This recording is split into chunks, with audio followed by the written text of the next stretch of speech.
Hello everyone. Today we are diving into classic physics meets math problem.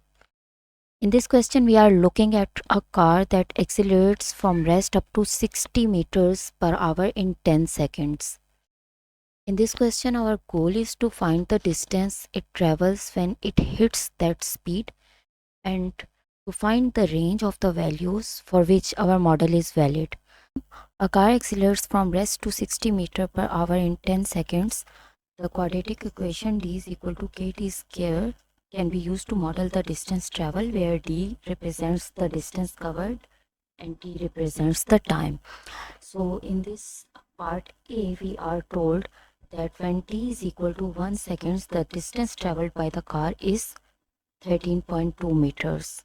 Our first task here is to find the value of k from this equation, and then we will use this model equation to calculate the distance traveled when the car reaches 60 meters per hour. We start with the equation t is equal to kt square, put t is equal to 1 and t is equal to 13.2 into this equation. We will get 13.2 is equal to k 1 square, which is equal to k 13.2.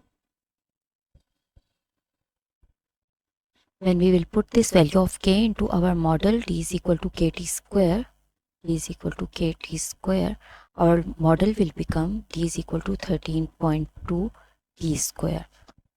So we will use this equation to find the distance traveled when the car is up to 60 meters per hour. Now we have to calculate the distance when t is equal to 10 seconds as given in the first part of the question. At 60 meters per hour, the car has been accelerating for 10 seconds. So we will use this model that we have just derived.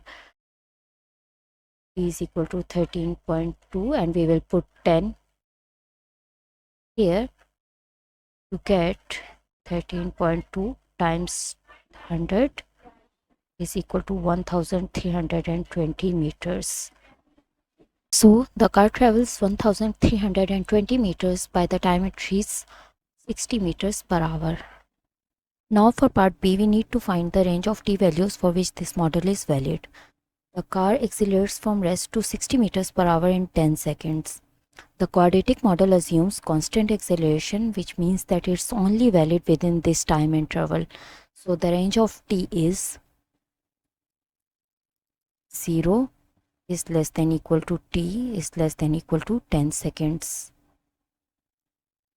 Outside this interval, for t is less than 0, time doesn't make any physical sense because motion hasn't started yet. And for t is greater than 10, the car no longer accelerates at the same constant rate, so the quadratic model no longer applies.